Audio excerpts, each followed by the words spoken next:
Hello, today I'm going to read The Squirrels Who Squabbled. In a towering forest where summer had been, the leaves turned to gold as cold wind blew in. And as autumn arrived with the sky raging red, the sleepiest creatures got ready for bed. While up in a tree swung a flighty young squirrel, who everyone knew as Spontaneous Cyril. Now most foresty folk had seen to their needs through the plentiful months of mushrooms and seeds. They built up their stores so they'd be all well fed through the frosting of winter that glittered ahead. But Cyril, who lived in the now and the here, he adventured and partied his way through the year. So his cupboard was empty, his hollow was bare. He hadn't a mouthful of food anywhere.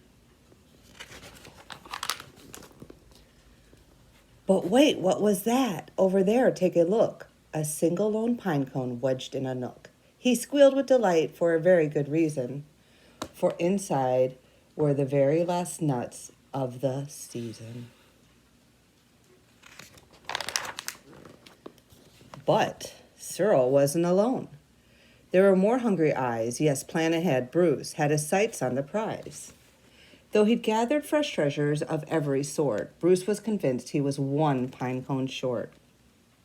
I simply must have it, he wistfully cried, as he dreamt of the fresh, juicy pine nuts inside.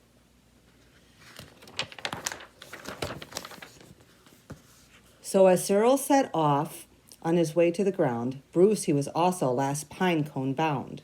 They sprinted and scurried with no time to gamble. They scratched at the bark in their scampering scramble.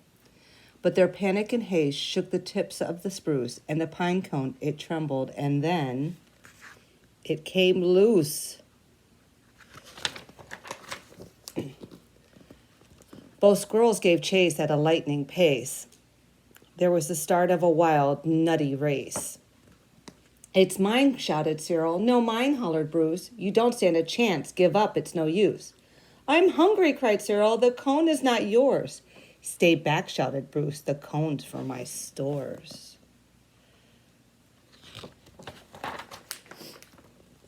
It boinged over bushes and flew through the air. It binged on the nose of a slumbering bear. It bounced over boulders, then came to a stop. Then teetered and wobbled and quivered and plop. Both squirrels followed. Oh, the water was fast. Would they learn that they needed each other at last? But each was intent on how he could win, so they didn't quite notice a bird swooping in. Cyril and Bruce, they watched in dismay as their cone disappeared up, up, and away. "Come back," shouted Cyril. "They're our nuts," exclaimed Bruce. But all hope was gone. It was simply no use. And meanwhile, they drifted right up to the ledge. Greed, it was driving them over the edge. Cyril and Bruce, they had taken a fall. They were paying their price for wanting it all. They squandered their chances to team up and share, with their nutty young hopes simply end up in despair.